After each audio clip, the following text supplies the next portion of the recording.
Hello, it's Kev on the channel that makes you the real estate expert, and today I'm teaching you everything that you'll need to know about the cost to sell your house.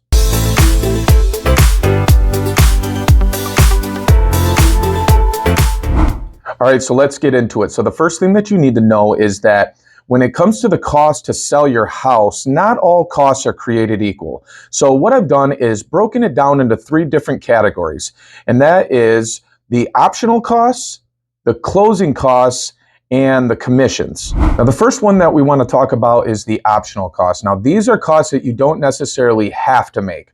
And when I'm talking about optional costs, I'm talking about things like making repairs or making updates that you might think would be necessary.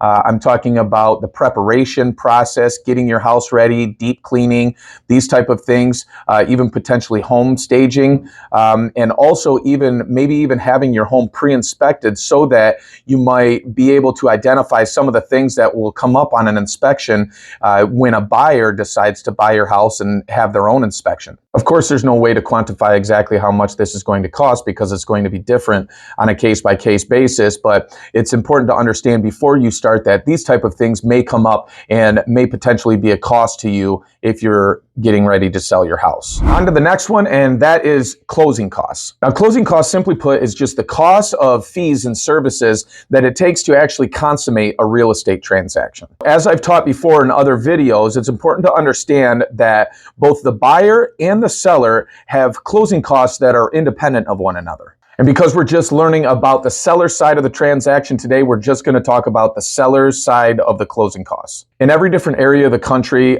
these are going to be a little bit different, but generally speaking, these are the closing costs that most people should expect when selling their house anywhere in the United States. The closing costs that most sellers are going to have to pay are going to be the transfer tax, which in the state of Michigan where I live is 0.086% of the sales price. So just shy of 1% of the sales price will be transfer taxes.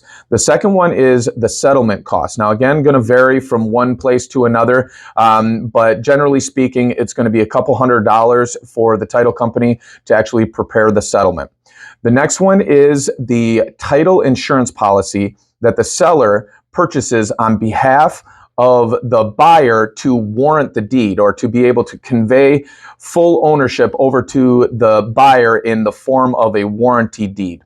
The next one is the mortgage payoff. Now, this is going to only be applicable if you have a mortgage on your home. If you don't have a mortgage on your home, this simply won't apply, but most people have a mortgage on their home, so you will actually have to pay that off at the time of closing. And the last one, and this is only applicable in some cases as well, will be capital gain taxes on the actual profit of the sale. Closing costs, generally speaking, is going to be unavoidable. These are the type of fees and services and things that almost every single buyer is going to have to pay. So it's important that you understand what they are, how much they cost before you start the home selling process so you know how much it will impact your net proceeds at the end of your sale. Now, the last main cost is the commissions. Theoretically, the commissions is also an optional cost, but I'm going to break down some of the math to help you understand why the commissions is actually a pretty important part of the home selling process and the cost to sell your house. A good way to think about the sales commission is that this is the cost of a buyer. The cost of sales commission is going to vary from one place to another, but nationally speaking, on average, you can expect about 5 to 6% of the sales price on average. The sales commission is generally paid by the seller, but the way that it works is that when a seller decides that they want to sell their house, they hire a listing agent or a seller's representative to procure a buyer. Now, about 85% of the time, a buyer's agent actually matches a buyer with that house. Now, when this happens, the listing agent agrees to split the commissions paid by the seller with whichever buyer agent happens to match a buyer with that house. So what that means is that this 5 or 6% of the sales price is actually going to pay for both the buyer's agent and the listing agent to consummate the sale. A lot of people are going to give you advice and tell you to negotiate the sales commission with your agent. But what I would caution you about this is that generally the most premium agents or the best agents in the market are usually not the type of agents that are negotiating or reducing their sales commission. So usually if you find an agent that's going to reduce their sales commission, you're probably getting an agent that's a discount agent and not going to offer you the full scope of services that maybe the best agent in your market might offer. Furthermore, by offering less sales commission to your listing agent, then your listing agent is able to offer less to the buyer's agents, which might make the buyer's agents spin the buyers away from your listing and towards other listings. So you may attempt to negotiate a 1% discount on the sales commission,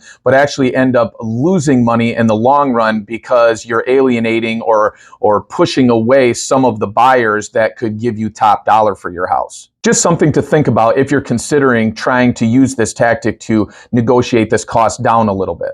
Now, like I said, technically this cost is optional. You could opt to attempt to sell your house for sale by owner and cut out the sales commission altogether. But I would caution you and advise that you just do some research before you make that decision. In the United States, houses that sold without an agent last year equaled just under 10% of the total homes sold in the United States. So what that means is that 9 out of 10 buyers purchased a house that had a real estate agent involved. Furthermore, of the houses that were sold for sale by owner, the average sales price in 2022 was $225,000 in comparison to the average sales price of a home listed with a real estate professional, which was $330,000. In addition to that, a vast majority of the buyers who purchased a house that was for sale by owner purchased it from a direct family member or a close friend of the family.